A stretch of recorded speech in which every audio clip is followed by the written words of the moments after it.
दर्शकवृन्द नमस्कार। सीएसीसीए सन्दर्भ कार्यक्रममा हार्दिक स्वागत गर्न चाहन्छु। म सन्तोष गजमेर भान्जा।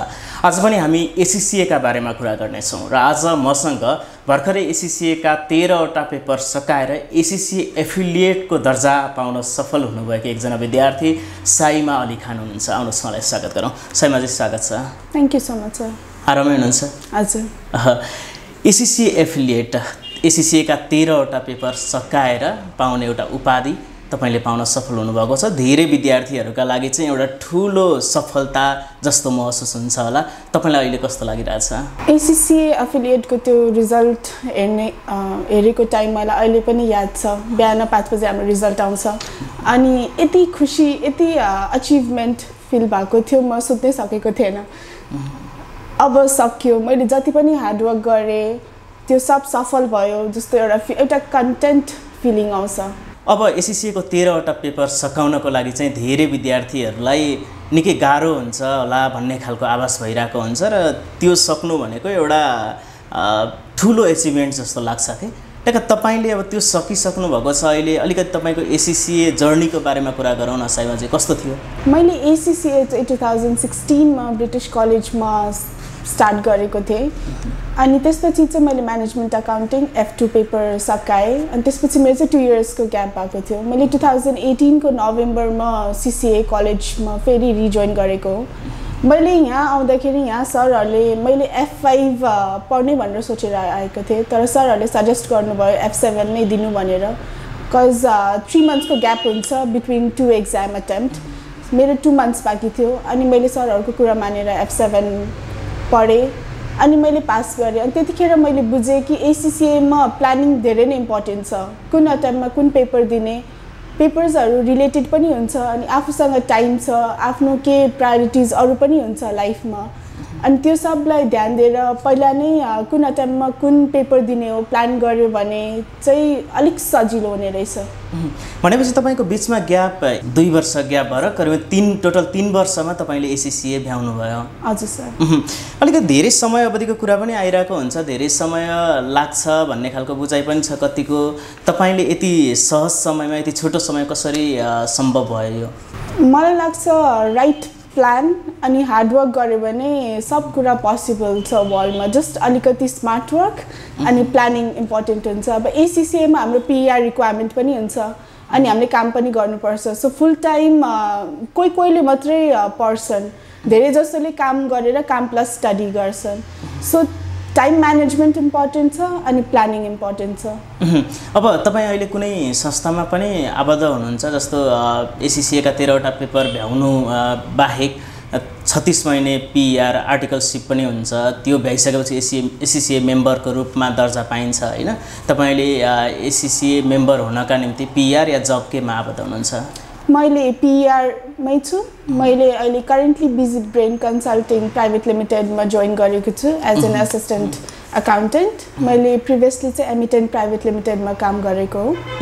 जस्तो अब कस्तो हुँदो रहेछ त्यहाँ काम गर्ने माहौल र हामीले एसीसीएमा पढिरहेको कोर्सहरू हुन्छ नि, कतिको तालमेल मिल्दो रहेछ या सिधा भाषामा भन्नुपर्दा चाहिँ एसीसीएमा पढेका कुराहरू प्र्याक्टिकल लाइफमा कसरी इम्प्लिमेन्ट हुँदा रहेछन्? एसीसीए चाहिँ एउटा प्रोफेसनल कोर्स हो अनि हामीले यो बेसिक लजहरू अनि बेसिक अकाउन्टिङ कन्सेप्ट्सहरू चाहिँ सेम नै हुन्छ। अनि एसीसीए पढिसकेपछि चाहिँ एउटा कन्फिडेन्स आउँछ कि म एउटा प्रोफेसनल अकाउन्टेन्ट हो, मलाई यो आउनुपर्छ अनि जुन आउँदैन सो हामी आफै सिक्ने इच्छा पनि लाग्छ। मेरो ड्युटी हो यो सिक्नको लागि जस्तो फिल हुन्छ। ओके साइमाजी, अब तपाईले 2016 मा जब एसीसीए जोइन गर्दै हुनुहुन्थ्यो त्यतिखेर के कुराले तपाईलाई आकर्षित गरिरहेथ्यो र अहिले एसीसीए सकाइसके पश्चात यसमा भएका कुन कुन चीजहरू चाहिँ एकदमै राम्रो जस्तो लागिरहेको छ? यसका ब्युटीहरू के रहेछन्? मैले 2016 मा एसीसीए जोइन गर्दा एसीसीए प्रोफेसनल कोर्स हो फर्स्ट अफ अल अनि एसीसीए इन्टरनेसनली रिकग्नाइज छ।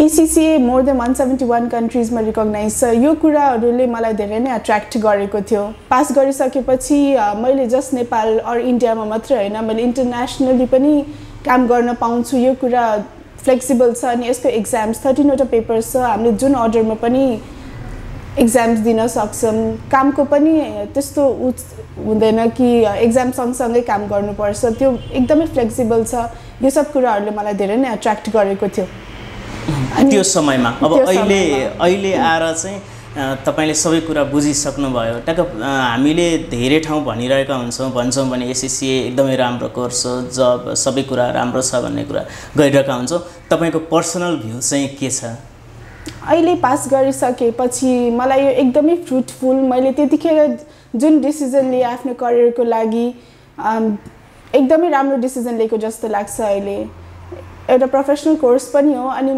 यसले मेरो करियरलाई पोजिटिभली इम्प्याक्ट पारेको छ स्कोपको कुरा गर्दा चाहिँ एससीए एउटा राम्रो कोर्स हो भन्नुहुन्छ एकदमै मैले साथीहरूलाई पनि रिकमेन्ड गर्छु मेरो सिब्लिङ्सहरू पनि जसले भर्खर प्लस टू गरेको छ अनि तिनीहरू मलाई हेरेर एकदम तिनीहरू पोजिटिभली इम्प्याक्ट गर्छ तिनीहरूलाई कज सानो टाइममा सकिन्छ इन्भेस्टमेन्ट पनि त्यति धेरै लाग्दैन अनि it's a rewarding profession SCA पढ्न खोजिरहेका विद्यार्थीलाई चाहिँ के भन्नुहुन्छ तपाईँ किन एससीए पढ्ने भन्ने कुरा अहिले हामीले यत्रो समय कुरा त गऱ्यौँ थप केही छन् एससीए जसले विद्यार्थीहरू जसले पढ्दै हुनुहुन्छ तिनीहरूले पक्कै पनि केही सोचेर नै एससीए जोइन गर्नुभयो होला सबको आफ्नै आफ्नै ड्रिम्स हुन्छ आफ्नै आफ्नो करियर एस्पेक्ट्स हुन्छ स्टुडेन्ट्सहरूलाई म के भन्न चाहन्छु भने हार्डवर्क गर्नुहोस् hard work really page of plan गर्नुहोस् तपाईँहरूलाई कुन एक्जाम कुन पेपर कुन अटेम्प्टमा दिने हो आफ्नो 100% दिनुहोस् अब पढाइको कुरा गर्दा एक किसिमले अहिले प्लस टूबाट नै विद्यार्थीले म यो पढ्छु भन्ने खालको मेन्टालिटी बनाएर अझै बढिरहेको हुन्छ होइन तपाईँको चाहिँ के थियो भोलि गएर एउटा म अकाउन्टेन्ट्स नै बन्छु या म कुनै फाइनेन्सियल पाटोमै आफ्नो करियर बनाउँछु भन्ने खालको केही थियो प्लस टूमा मैले प्लस टू चाहिँ साइन्स बायोलोजी ग्रुप लिएर पढेको त्यतिखेर हामीले 10 क्लास पास गर्छौँ राम्रो पर्सेन्टेज छ भने साइन्समा एडमिसन गर्छौँ धेरैको यस्तै हुन्छ मेरो पनि त्यस्तै थियो अनि मैले साइन्स बायोलोजीमा एडमिसन गरेँ प्लस 2 इयर्स साइन्स पढ्दै जाँदाखेरि मैले रियलाइज गरेँ मलाई यो फिल्डमा काम गर्नु छैन अनि त्यसपछि मैले खोजेँ मैले के गर्न सक्छु त अनि मलाई एससीए नै बेटर लाग्यो कज चार्टर्ड अकाउन्टेन्ट एउटा रिनाउन्ड प्रोफेसन पनि हो अनि अब अप्सन आउँछ इन्डियन सिए नेपाली सिए अनि एससीए मैले तिनटैलाई क्लोजली हेरेँ सबको प्रोज एन्ड कन्स मेरो लागि कुन बेटर हुन्छ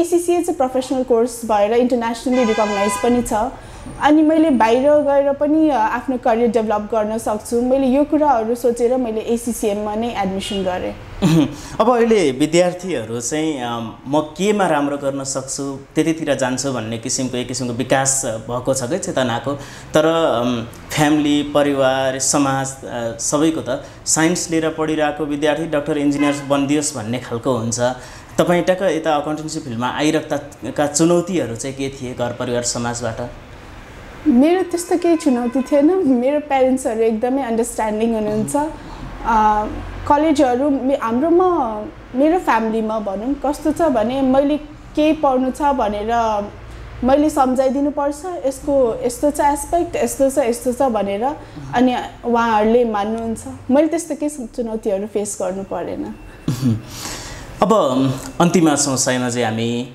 प्रोफेसनल कोर्स एससीए सिए लगायतका जति पनि प्रोफेसनल कोर्सहरू छन् ती सबै अलिकति गाह्रो छ अलिकति गर्न सकिँदैन पढ्न सकिँदैन भन्ने खालको बुझाइ छ नयाँ विद्यार्थीहरूमा के टक्क तपाईँ चाहिँ के भन्नुहुन्छ प्रोफेसनल कोर्सहरू साँच्चै गाह्रा छन् या पढ्यो भन्नेलाई चाहिँ नि सहजै छ भन्ने खालको के छ कम्प्यारेटिभली तपाईँले अरू एकाडेमिक कोर्सहरू लाइक बिबिए बिबिएसहरूसँग कम्पेयर गर्दा गाह्रो नै जस्तो लाग्छ किनभने मेरो घरमै मेरो बहिनीले बिबिए पढ्दैछ उसले त्यतिको पढ्दैन जतिको मैले पढ्थेँ लाइक त्यति टाइम स्पेन्ड गर्दैन अब टाइम स्पेन्ड गर्नुबाट आई डोन्ट मिन कि तपाईँले टेबल चेयर लिएर नोट्समा एकदम त्यो टुप्पी कसेर पढ्नुपर्छ अलिकति रिसर्च गर्नुपर्छ जस्तो मलाई लाग्छ अब कुन पेपर तपाईँले दिँदै हुनुहुन्छ अर्ली नै स्टार्ट गर्नुहोस् अनि त्यसपछि त्यसको एससीसीएको साइटमा तपाईँले हेर्नुभयो भने सब कुराहरू राखिदिएको हुन्छ हामीलाई थाहा नै हुँदैन त्यो कुरा त्यहाँ छ भनेर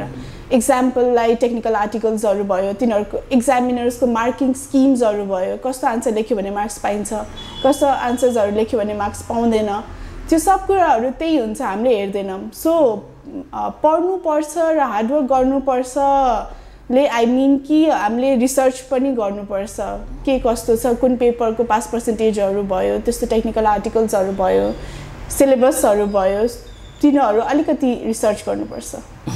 हस्, धेरै धेरै धन्यवाद सैमाजी। तपाईँले अब एसिसिएको कोर्स सक्नुभएको छ, अब प्रोफेसनल जर्नीमा हुनुहुन्छ होइन। आगामी दिनमा अझै धेरै सफलता हात पार्नुहोस्। धेरै धेरै शुभकामना। कार्यक्रममा दिनुभयो, धेरै धेरै धन्यवाद। Thank you so much sir.